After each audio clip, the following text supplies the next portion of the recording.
Oke ya, kita akan mulai dengan bab pertama dalam pelajaran sejarah untuk kelas 12 ini, yaitu kita akan melihat perkembangan masyarakat Indonesia pada masa Orde Baru.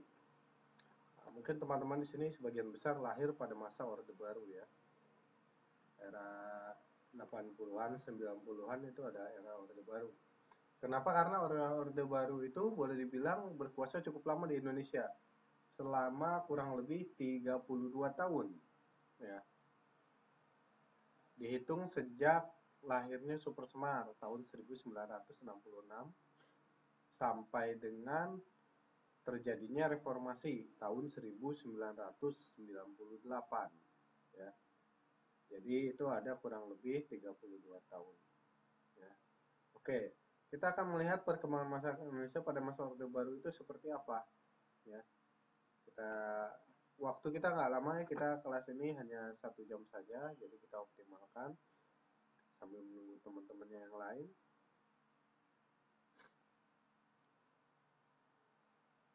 Oke, jadi yang akan kita bahas di pertemuan pertama ini yang tentang sejarah perkembangan masyarakat Indonesia pada masa Orde Baru. Itu yang pertama adalah pemerintahan Orde Baru. Pemerintahannya seperti apa sih Orde Baru itu? Kemudian yang berikutnya, ciri-ciri pokok kebijakan pemerintahan Orde Baru. Ya. Ciri-ciri pokok kebijakan pemerintahan Orde Baru.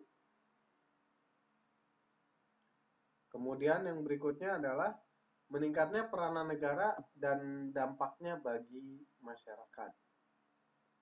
Yang keempat, dampak revolusi hijau dan industrialisasi terhadap perubahan sosial ekonomi di pedesaan dan perkotaan pada masa Orde Baru.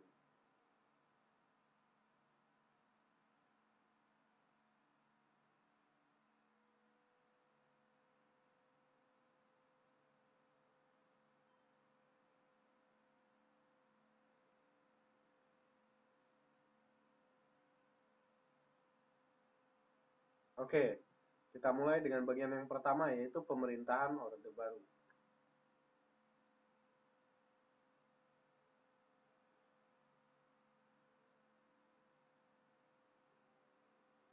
Jadi pemerintahan Orde Baru itu adalah suatu tatanan seluruh kehidupan rakyat, bangsa, dan negara yang diletakkan kembali kepada pelaksanaan Pancasila dan UUD 1945 secara murni dan konsekuen. Nah, kenapa ini adalah ciri-ciri dari pemerintahan Orde Baru?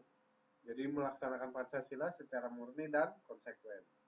Pancasila UUD 45. Cara-caranya gimana? Nah, di sini dilihat dulu dari sejarah. Sejarahnya dimulai dengan adanya Super Semar. Apa itu Super Semar? Super Semar itu adalah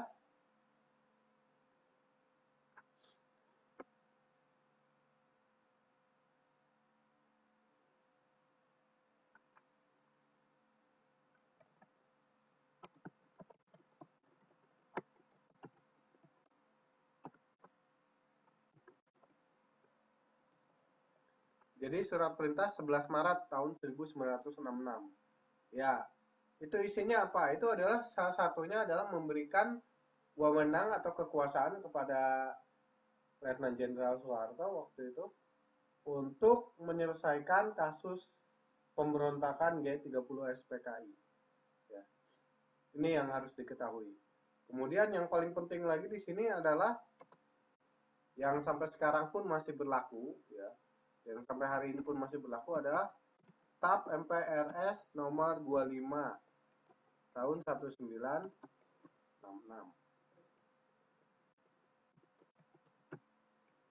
Apa? Ini tentang pembubaran PKI, ya.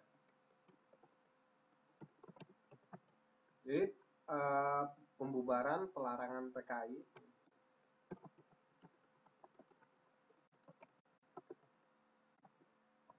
ya, pembubaran PKI dan pelarangan ajaran komunis di Indonesia. Karena itu sampai sekarang Kenapa masih ramai orang masih sebut-sebut komunis? Kenapa? Karena memang tap MPRS ini masih berlaku. Artinya sampai sekarang itu belum ada aturan undang-undang negara yang menyatakan bahwa ketetapan MPR ini dicabut gitu. Belum ada. Jadi artinya sampai hari ini yang namanya komunis itu adalah terlarang di Indonesia ya. Itu yang harus dipahami ya. Nah, ada banyak alasan kenapa ajaran ideologi komunis ini dilarang di Indonesia. Ya karena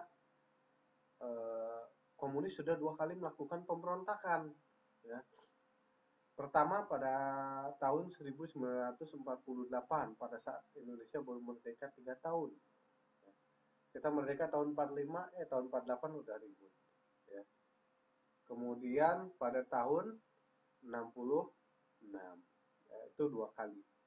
Karena itu Pak Harto dan juga akhirnya melalui TAP MPR ya, jadi artinya ini adalah hasil sidang rakyat ya, sidang wakil rakyat menyatakan bahwa ajaran komunis itu adalah terlarang seperti itu. Jadi itu yang perlu diketahui daripada apa namanya pemerintahan Orde Baru. Pemerintahan Orde Baru adalah identik dengan Presiden Soeharto ya.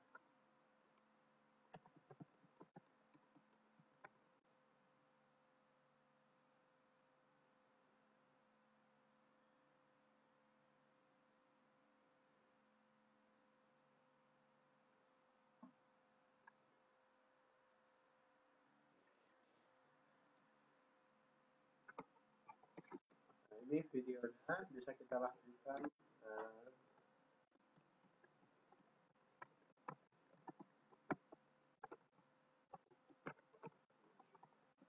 Ya kita saksikan dulu sebentar videonya ya.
Oke ya, itu tadi ya itu tadi sebuah video singkat tentang pemerintahan Orde Baru. Jadi ada hal penting yang kita lihat di situ.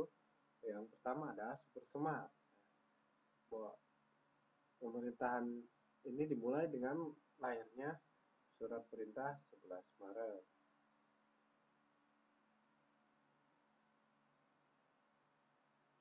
Nah, ciri-ciri pokok kebijakan pemerintahan Orde Baru. Yang pertama, kebijakan dalam negeri. Ya, jadi kita akan melihat bagaimana peranan Indonesia baik di dalam negeri maupun di luar negeri. Yang pertama, kebijakan dalam negeri Indonesia itu waktu zaman Orde Baru itu menekankan pentingnya stabilitas politik dan stabilitas ekonomi.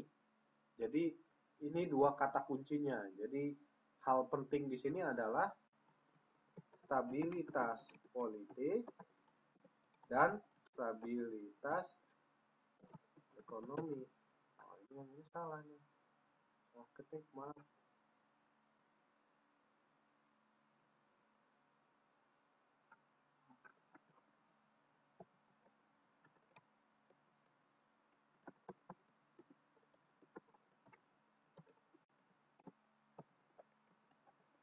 Oke, untuk stabilitas politik, bagaimana caranya? Nah, untuk mengedepankan stabilitas politik, itu cuma ada dua kekuatan, ya, dua kekuatan yang digunakan oleh Orde Baru. Yang pertama itu adalah golongan karya, dan yang kedua adalah Angkatan Bersenjata Republik Indonesia. Nah, ini dulu dikenal dengan istilah Dwi Fungsi Abri. Dwi Fungsi Abri itu apa? Jadi tentara itu selain sebagai kekuatan pertahanan keamanan juga kekuatan sosial politik, ya. Jadi selain kekuatan hankam, tentara itu juga bisa sebagai kekuatan sosial politik. Nah, karena stabilitas politik ini, maka inilah yang dikuatkan, ya. Nah, kemudian bagian penting lainnya yang harus diingat dari Orde Baru itu ada kursi partai itu hanya ada 3 partai, ya kan? 1 Golkar, 2 PPP, dan 3 PDI. Cuma 3 ini saja yang dalam pemilu. Dan dalam pemilu pun selalu terlihat Golkar selalu jadi pemenang. Ya. Golongan karya selalu jadi pemenang.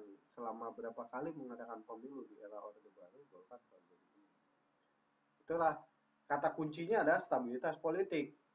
Kenapa Presiden Soeharto mengedepankan stabilitas politik supaya dia bisa fokus untuk melaksanakan pembangunan? Nah, kebijakan pembangunan zaman Orde Baru itu dikenal dengan istilah pelita. Ya, bagian pentingnya itu dikenal dengan istilah pelita, ya.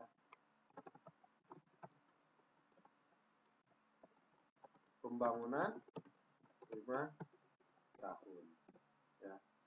Ini banyak tokoh-tokohnya seperti Profesor Emil Salim, Profesor bapaknya Prabowo Subianto itu, Profesor Sumitro Djohadikusumo, dan seterusnya. Dan hampir sebagian besar tim ekonomi zaman Presiden Soeharto ini, zaman Orde Baru, itu adalah alumni Universitas Berkeley, USA.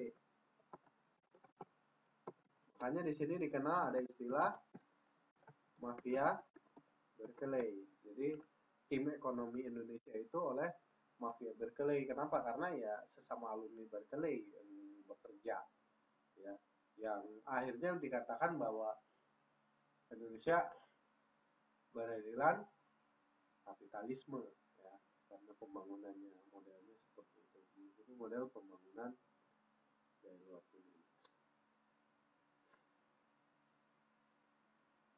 Ya, kebijakan dalam negerinya ya dengan sistem pembangunan 5 tahun ini ada dulu dikenal dengan istilah rencana tinggal landas gitu kan. Maksudnya apa? Oh, maksudnya pembangunan pemerintah dijabarkan, Yang pertama itu karena dia ingin stabilitas ekonomi, maka rakyat, yang penting perut rakyat kenyang, yang penting rakyat sejahtera. Nah, memang kebijakannya ini sangat bagus sehingga rakyat itu dari sisi politik itu dikontrol ya lewat stabilitas politik lewat dua partai saja, lewat dua model ini yaitu Golkar dan ABRI ya, TNI, bukan TNI, ABRI waktu itu ya. Nah, kebijakan dalam negerinya menghasilkan apa? Suasana beras. Jadi Indonesia itu sampai tahun 1988 itu berhasil mencapai swasembada beras. Artinya Indonesia sudah tidak perlu lagi melakukan impor beras. Karena itulah kesejahteraan penduduk pada zamannya Soeharto itu lebih baik. Dan boleh dibilang ada perubahan struktur ekonomi dan struktur lapangan kerja. Kenapa? Mulai ada perubahan struktur ekonomi dan struktur lapangan kerja di sini. Dua hal ini nih, perubahan struktur ekonomi, perubahan struktur lapangan kerja. Kenapa? Karena Indonesia mulai membangun industrialisasi, ya. Ada industrialisasi, ya. Apa? Yaitu berkurangnya sawah-sawah produktif menjadi lahan-lahan pabrik. Ya. Struktur ekonomi yang asalnya sebagian besar ditopang dari pertanian mulai bergeser, ya, bergeser ke produk fabrikasi, ya. Jadi di sini bisa dibilang perubahan struktur ekonominya seperti apa? Ya, ini tadi dari pertanian ke kemana? Ke industri, ya. Nah, ini ada perubahan struktur ekonomi, otomatis perubahan struktur lapangan kerja juga. Yang asalnya adalah petani, penggarap sawah, berkebun, itu sekarang berubah menjadi buruh pabrik. Ya. Nah, kalau dalam pelajaran sosiologi itu juga jelas ada perubahan, ada mobilitas sosial di situ, ada perubahan sosial juga. Kenapa? Karena dari sisi budaya, kultur dan seterusnya juga mengalami perubahan, ya kan? Yang biasanya petani gaya hidupnya, misalnya bangunnya pagi-pagi banget, gitu kan? Kemudian langsung ke sawah. Nah, ini diganti, jadi bangun pagi tetap bangun pagi, tapi aktivitasnya lain. Kalau di sawah itu biasanya macul, makan, ya kan. Nah, kalau udah masuk ke industri, dia nggak bisa begitu karena begitu masuk jamnya kerja, langsung masuk pabrik, ya udah sampai selesai 8 jam kerja di pabrik, keluar gitu. Kalau petani kan lain, dia jam 10 misalnya bisa istirahat, bisa makan dulu, bisa kemana dulu. Ya memang di pabrik ada waktu istirahat juga, tapi kan situasinya juga akan lain, tempatnya lain. Itu ada perubahan struktur lapangan pekerjaan. Yang berikutnya, kebijakan pemerintahan Orde Baru itu mengedepankan tentang adanya investasi. Karena dia mau melakukan industrialisasi, otomatis dia butuh modal. Ya. Maka dari itu butuh investasi. Investasi ini dapatnya dari mana? Investasi ini dapatnya dari penanaman modal asing maupun penanaman modal dalam negeri. Nah, harapannya bagaimana investasi bisa baik itu adalah dengan menjaga dua hal tadi. Harus bisa ada stabilitas politik dan stabilitas ekonomi. Supaya apa? Ya supaya pabrik bisa bekerja, pabriknya bisa jalan gitu, nggak pernah demo, nggak pernah ada yang ribut. Jadi serikat pekerjanya juga dikondisikan supaya tetap aman gitu ya. Sehingga perkembangan investasinya baik. Jadi banyak perusahaan-perusahaan luar negeri memasukkan uangnya ke Indonesia supaya dibuatkan pabrik. Nah, akhirnya dengan ada pabrik membuka lapangan kerja. Tapi dari sini ada sisi negatifnya. Dengan perkembangan investasi ini, ketika menuju industrialisasi, ada sisi negatif. Sisi negatifnya itu apa? Nah, ini yang perlu kita pelajari ya, ini adalah sisi kekurangan daripada Orde Baru, yaitu adanya nepotisme KKN ya. Jadi ketika ada industri baru mau masuk, ya investasi emang masuk, tapi di sini nanti ada yang disebut dengan biaya bawah tangan ya. Urus izin, industrinya pengen segera berdiri, izinnya ditahan-tahan oleh Pemda, akhirnya mereka main suap bayar gitu. Kemudian tidak melaksanakan AMDAL dengan baik, misalnya harusnya proses analisis mengenai dampak lingkungan itu selama setahun, tapi ini ternyata baru sebulan langsung selesai. Sehingga efeknya apa? Efeknya pertama adalah terjadinya korupsi-kolusi ini, yang kedua adalah terjadinya kerusakan lingkungan. Jadi AMDALnya nggak beres, polusi jadi makin tinggi, ya kan? Nah, ini adalah sisi negatif daripada kebijakan. Kebijakannya baik, tapi ini karena pelaksanaannya oleh oknum, ya, oleh pimpinan daerah yang menjual beli izin industri, misalnya kalau mau bikin pabrik gampang saya bantu dan seterusnya. Nah, seperti itu adalah sisi negatif. Kemudian perkembangan ekspor, di sini juga ada perubahan perkembangan ekspor ya. Indonesia di awal-awal ekspornya masih hasil bumi, kemudian mulai bergeser ketika tahun 80-an adanya booming minyak bumi ya. Pada tahun 80-an Indonesia mulai merasakan nikmatnya ekonomi karena harga minyak. Ya. Indonesia masuk anggota OPEC, organisasi pengekspor minyak. Jadi harga minyak tinggi dan hampir sebagian besar anggaran pendapatan belanja negara APBN waktu itu didapatkan dari ekspor minyak. Sehingga orang yang kerja di Pertamina itu elit banget, jadi orang kaya ya. Jadi paling paling hebat dan paling enak ya, di Pertamina itu. Bahkan sampai saat ini pun Pertamina ya kan masih ini. Hanya sayangnya sekarang harga minyak sudah tidak sebaik dulu lagi gitu kan. Sudah begitu nilai tukar rupiah ke dolar juga hancur sekarang. Kalau zaman dulu kebijakan pemerintahan Orde Baru ya untuk masalah mata uang ini adalah mata uang tetap. Kalau sekarang itu Indonesia menggunakan mata uang mengambang. Artinya apa? Artinya harga rupiah ini akan tergantung harga pasar. Kalau dia permintaan banyak, berarti harga akan naik. Kalau permintaan sedikit, maka harga akan turun.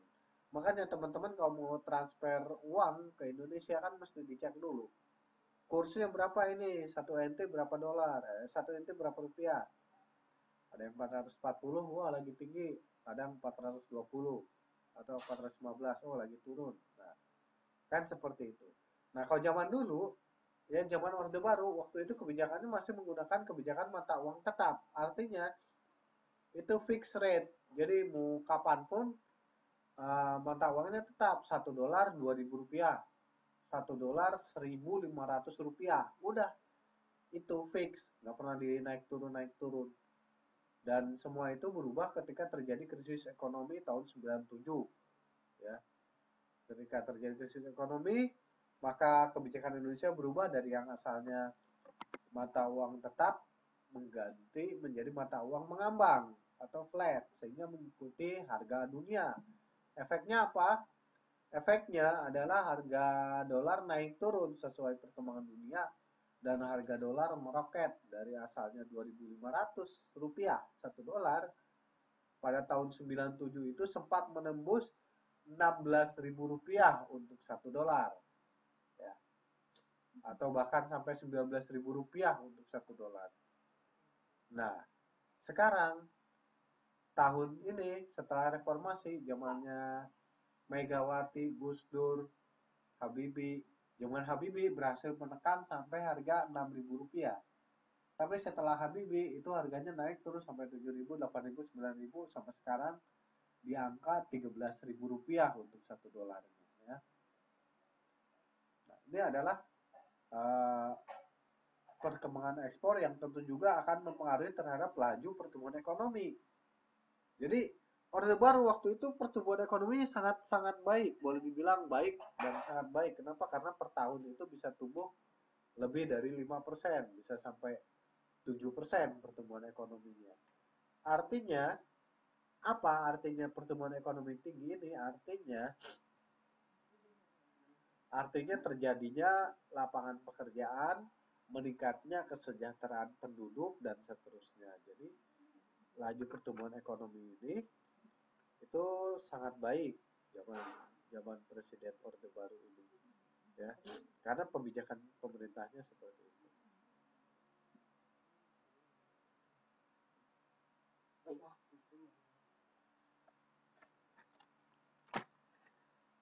Oke, sampai sini ada pertanyaan?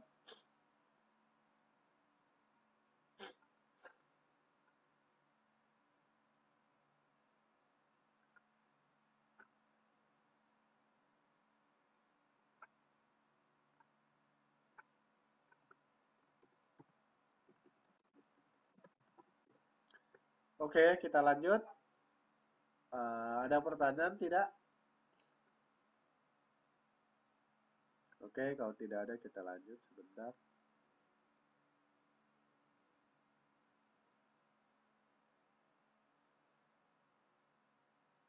Oke, sekarang kita lihat ke kebijakan luar negeri. Kalau tadi itu ada kebijakan dalam negerinya, ya. Ada swasembada beras, ya kan?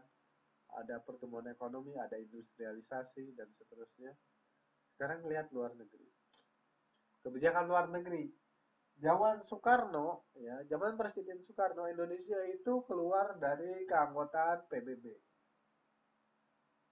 Bahkan sempat membuat organisasi tandingan PBB. Ya. Itulah hebatnya Soekarno, ya. Presiden Soekarno kita hebat sekali.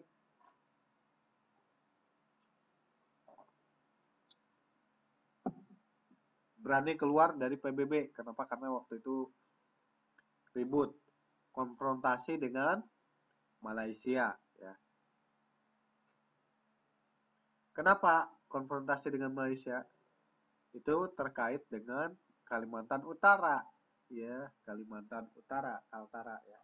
Nah, kemudian Indonesia juga aktif di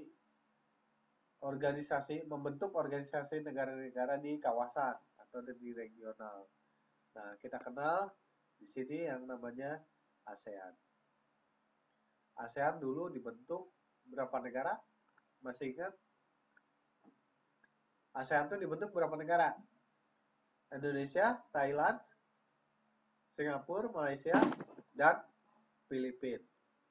Ya, ada 5 negara yang membentuk organisasi ASEAN. Kemudian sekarang ASEAN itu sudah menjadi 10, ya, menjadi 10 negara sekarang, ditambah Vietnam, Myanmar, Kamboja, Laos, ya. Itu adalah menjadi 10 negara yang menjadi anggota ASEAN. Dan Indonesia pada zaman Orde Baru adalah aktif di organisasi internasional. Seperti, nah, di sini kita sebut contoh, salah satu contohnya ada Indonesia itu membentuk apa yang disebut dengan tahun 90-an, ya. Indonesia membentuk apa yang disebut CGI. CGI itu apa?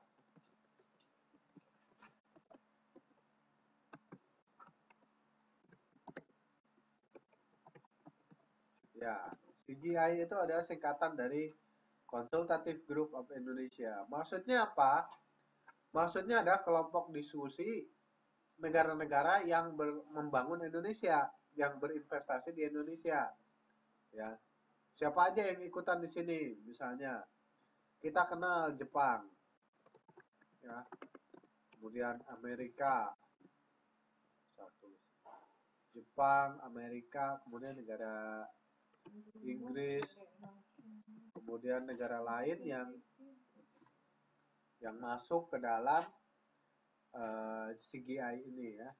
Negara-negara yang memberikan kontribusi terhadap investasi di Indonesia, mereka membentuk forum diskusi. Maksudnya apa? Maksudnya membahas ketika mereka mau investasi di Indonesia, problemnya apa, bagaimana caranya supaya masalah-masalah ini bisa diselesaikan supaya bisnis tetap berjalan dan seterusnya. Ya. Jadi tahun 90-an ini. Kemudian ya organisasi internasional selain ini juga Indonesia terus berkembang sampai akhirnya masuk ke organisasi terkenal G20. Apa itu G20? 20 negara maju. Ya, 20 negara maju. Indonesia masuk ke dalam grup 20 negara maju atau 20 negara maju dan negara berkembang. Ini dan negara berkembang ya. Yang memiliki pertumbuhan ekonominya baik. Ya. Yang pertumbuhan ekonominya baik. Jadi Indonesia ini sangat berkembang. Ya, aktif di organisasi internasional, di PBB, kemudian ya organisasi lain. Nah, ini ada kebijakan luar negeri. Kenapa kebijakan luar negeri Indonesia saat itu emang sudah baik dan sampai sekarang pun baik, masih diteruskan ya. Itu dapat dari istilah zaman dulu itu adalah kebijakan luar negerinya adalah bebas aktif ya. Bebas aktif. Seperti itu.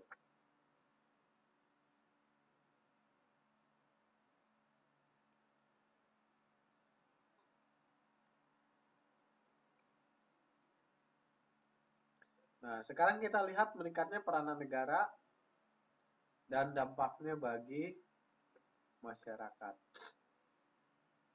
Yang pertama tadi sudah saya sebutkan ya, bahwa dengan kebijakan Orde Baru ini hanya membentuk 3 partai saja. Jadi selama pemilu itu hanya diikuti oleh 3 partai. Tadi juga sudah disebut bahwa Golkar dan ABRI memegang peranan penting. Ya. Memegang peranan penting. Sejak Super Semar, sejak TAP MPR tahun 65, bahwa ideologi komunis ini adalah terlarang dan juga ekonominya dibangun oleh mafia berkelahi. Ya, seperti ini. Ini adalah peran negara dan dampaknya bagi masyarakat. Tapi yang harus diperhatikan bahwa di sini Orde Baru boleh dibilang adalah yang bisa dibilang diktator ya. Kenapa? Karena demokrasinya terikat ya. Jadi orang nggak bisa ngomong politik sembarangan. Ngomong politik macam-macam masuk penjara. Ya, banyak tokoh-tokohnya yang pernah mengalami seperti itu. Salah satunya adalah tokoh politik Dr. Sri Bintang Pamungkas.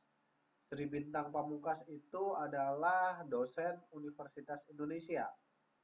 Pada zaman Orde Baru, dia aktif di Partai Persatuan Pembangunan atau PPP.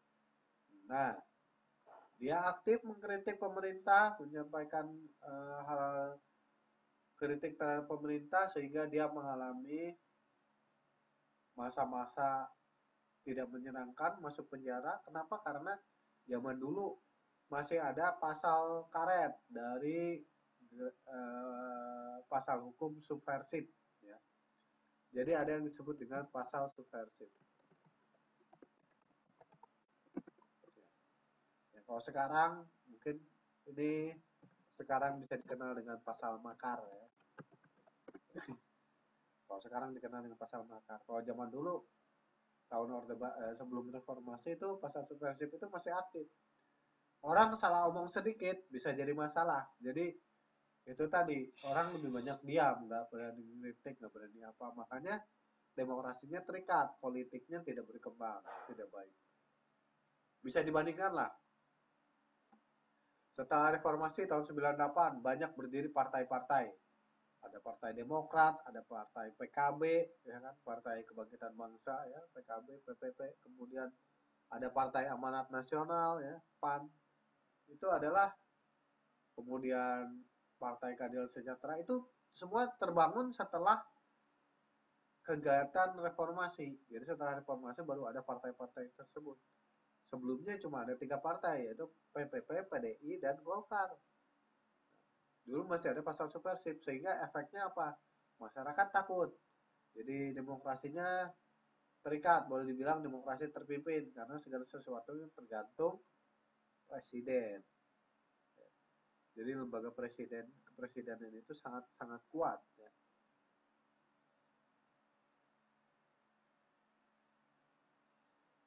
Nah, ini yang dialami pada saat Orde Baru. Ya.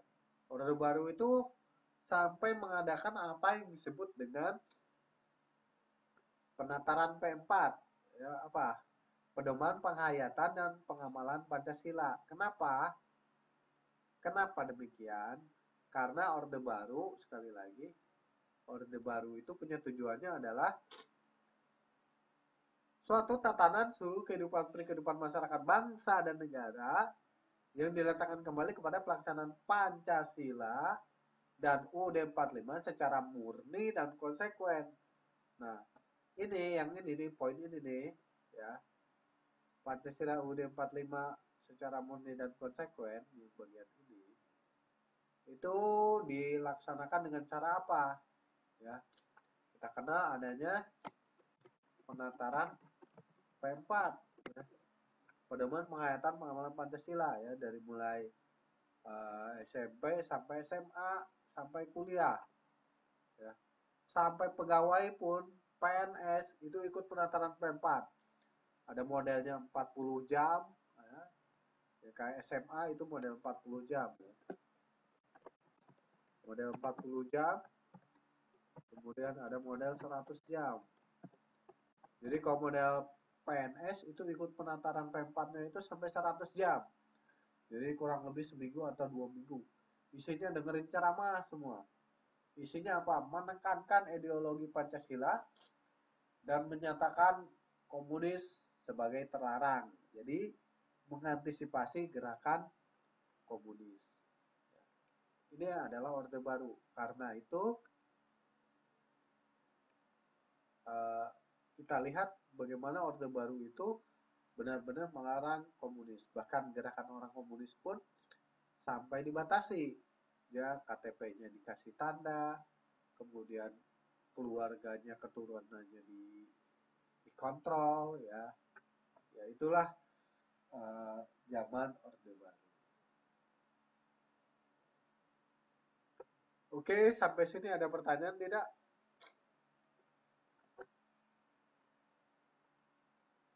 Kalau tidak ada, coba kita lihat lagi videonya.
Ya, itu tadi videonya sudah dilihat. Silakan kalau ada pertanyaan.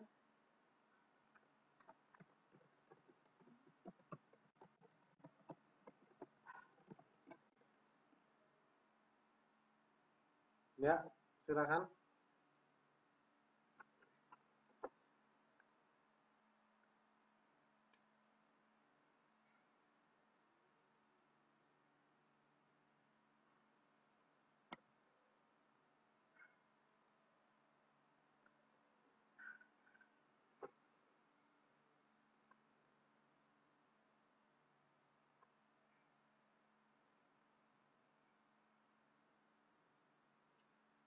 Kalau tidak ada, kita lanjut ke dampak revolusi hijau dan industrialisasi terhadap perubahan sosial ekonomi di pedesaan dan perkotaan pada masa Orde Baru. Ya, kita lanjut ke bab ini.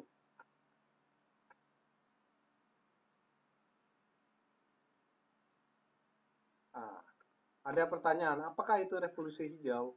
Revolusi hijau itu adalah revolusi di bidang pertanian.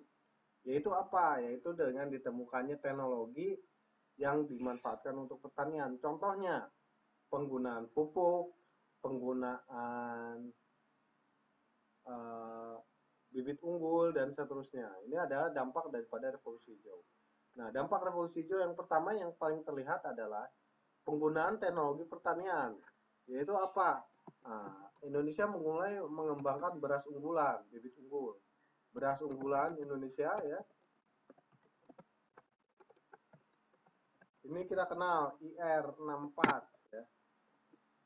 Nah, beras ini lahir di zaman Orde Baru, jadi merupakan hasil daripada riset. Dan efeknya apa?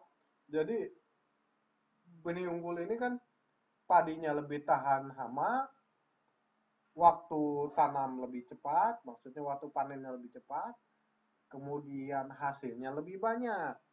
Nah, dengan demikian ini menimbulkan perubahan ekonomi Indonesia. Makanya yang disebut dengan swasembada beras itu karena salah satu faktornya adanya revolusi hijau, ya, yaitu tadi memanfaatkan teknologi dalam pertanian, ya, seperti itu. Nah, kemudian perubahan sosial ekonomi di pedesaan dan perkotaan itu apa? Itu tadi, di satu sisi masyarakat berubah dari agraris menuju industrialis, dari masyarakat pertanian berubah menjadi masyarakat industri, ya.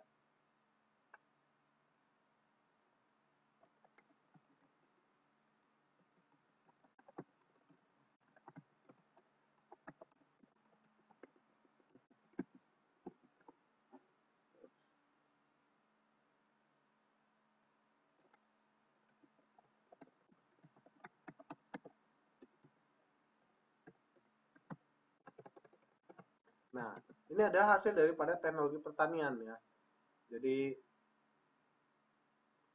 menggunakan traktor, mesin ketika membajak sawah dan seterusnya, itu adalah bentuk daripada revolusi hijau dan juga bentuk daripada industrialisasi. Otomatis ini mengalami perubahan sosial di masyarakat. Jadi ada di masyarakat pedesaannya ada perubahan, di masyarakat perkotaan pun berubah. Jadi pertumbuhan ekonominya tinggi. Jadi mulai banyak apa namanya kantor-kantor baru buka cabang ya kan. Kayak di Jakarta tahun 90-an itu pembangunannya cepat. Banyak gedung-gedung tinggi dibangun, kantor-kantor baru buka dan seterusnya. Itu adalah perkembangan masyarakat Indonesia pada masa Orde Baru. Jadi dampak revolusi hijaunya apa? Ada swasembada beras, itu yang jelas sekali ya, tahun 98 kita pertama kali swasembada beras. Dan itu terus bertahan sampai kurang lebih 6 atau 8 tahun berturut-turut, bahwa kita itu bukan hanya mengimpor tapi mengekspor beras. Wah, sekarang kebalik, Indonesia itu harus impor. Kenapa? Untuk nutupin makan rakyatnya aja pemerintah harus impor gitu.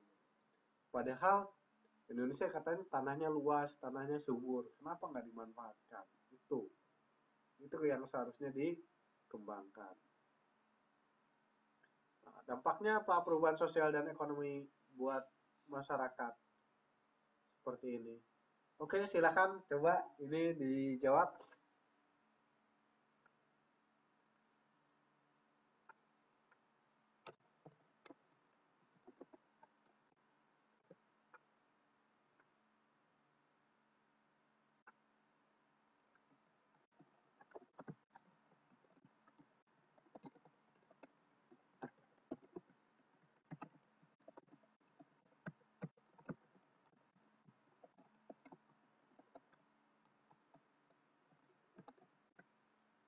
Oke, silakan. Ini jadi diskusi kita hari ini.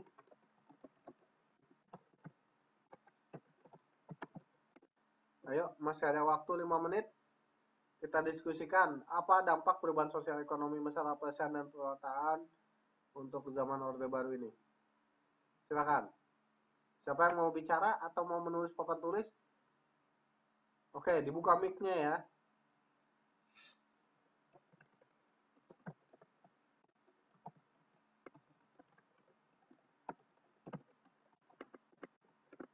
Nggak pada tidur kan ya?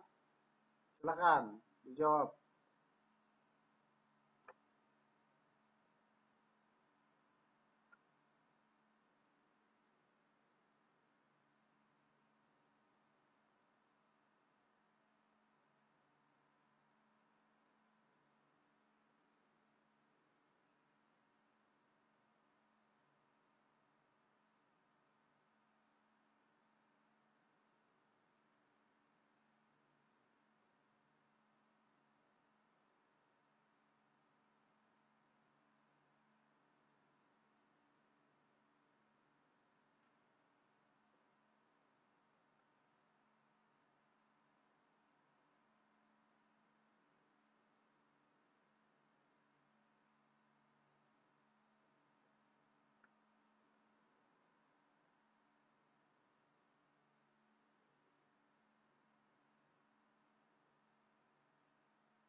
Silakan.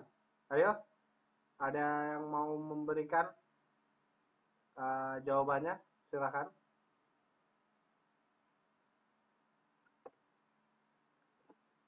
Silakan, apa saja dampak perubahan sosial ekonomi?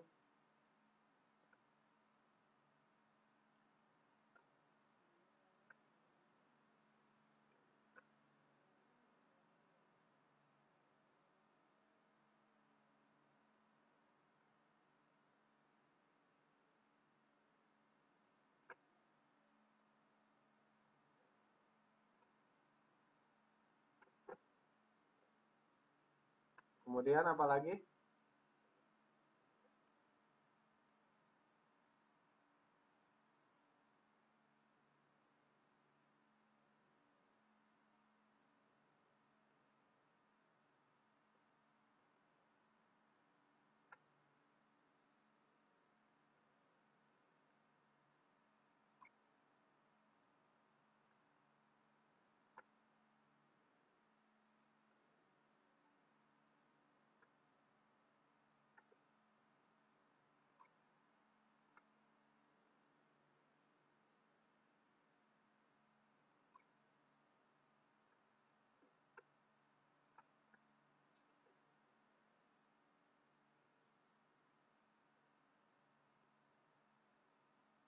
Ya, meningkatnya produksi tanaman pangan, terutama padi dan gandum. Kemudian apa lagi? Ya, perubahan gaya hidup. Ya,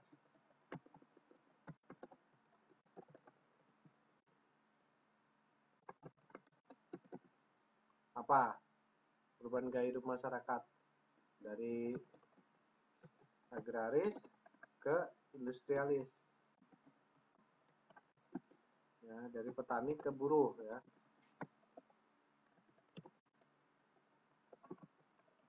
Efeknya apa? Efeknya ya, mulai masuknya kebudayaan kota ya.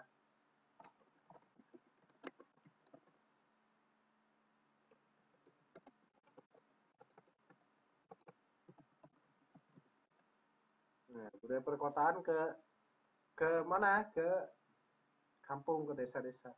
Seiring dengan apa? Kenapa? Karena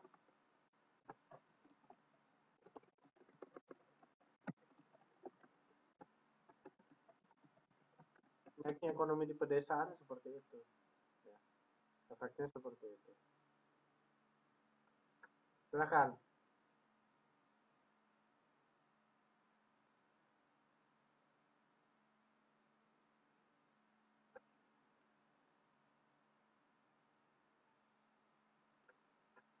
Gimana? Ada lagi? Apalagi dampak perubahan sosialnya, masyarakat pedesaan perkotaan.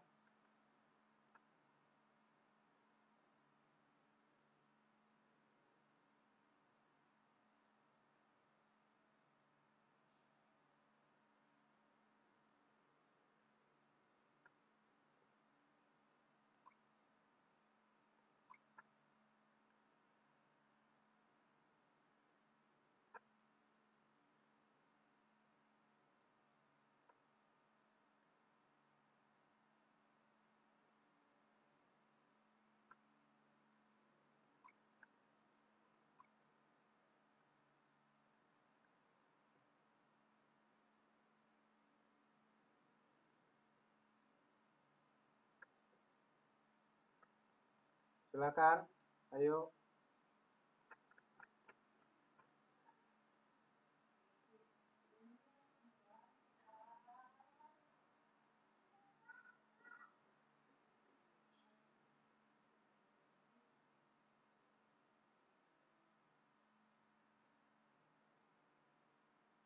Jadi dengan adanya industrialisasi, adanya konversi lahan ya. Adanya konversi lahan. Konversi lahan itu apa? Berubahnya lahan dari pertanian menjadi pabrik. Efeknya apa? Efeknya adalah produksi pertanian menjadi menurun. Kemudian yaitu tadi dampaknya adanya peningkatan ekonomi desa. Ya, dampak buruknya dengan adanya pabrik tapi tidak dilengkapi dengan AMDAL yang baik, maka ada kerusakan lingkungan, ada polusi dan seterusnya. Ya, seperti itu. Oke, karena waktunya 1 jam, kita cukup dulu sampai di sini pertemuan kita pada kesempatan hari ini untuk pelajaran sejarah ya. Ada pertanyaan tidak?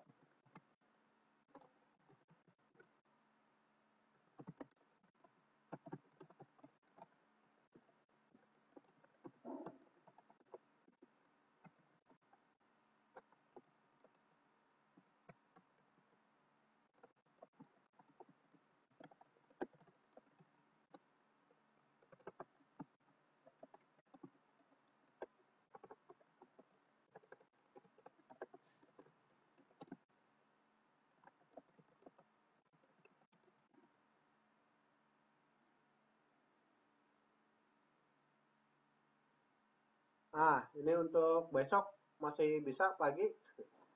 Mau besok atau mau hari Kamis? Atau mau hari Jumat pagi? Untuk pertemuan lagi.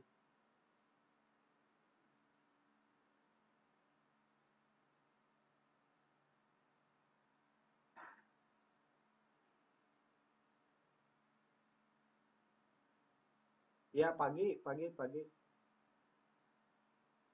Subuh, subuh, subuh. Oke, baik. Baik.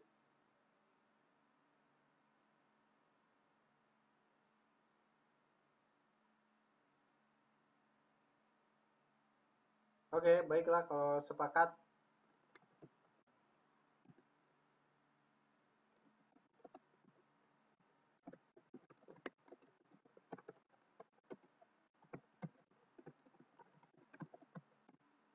Oke, nanti saya infokan link kelasnya ya. Oke, terima kasih atas kehadirannya. Mohon maaf apabila ada kesalahan dan kekurangan. Semoga apa yang kita pelajari ada manfaatnya. Terima kasih. Sampai ketemu kembali di session berikutnya. Sampai ketemu lagi di session berikutnya. Terima kasih. Assalamualaikum warahmatullahi wabarakatuh. Selamat pagi, selamat beraktivitas.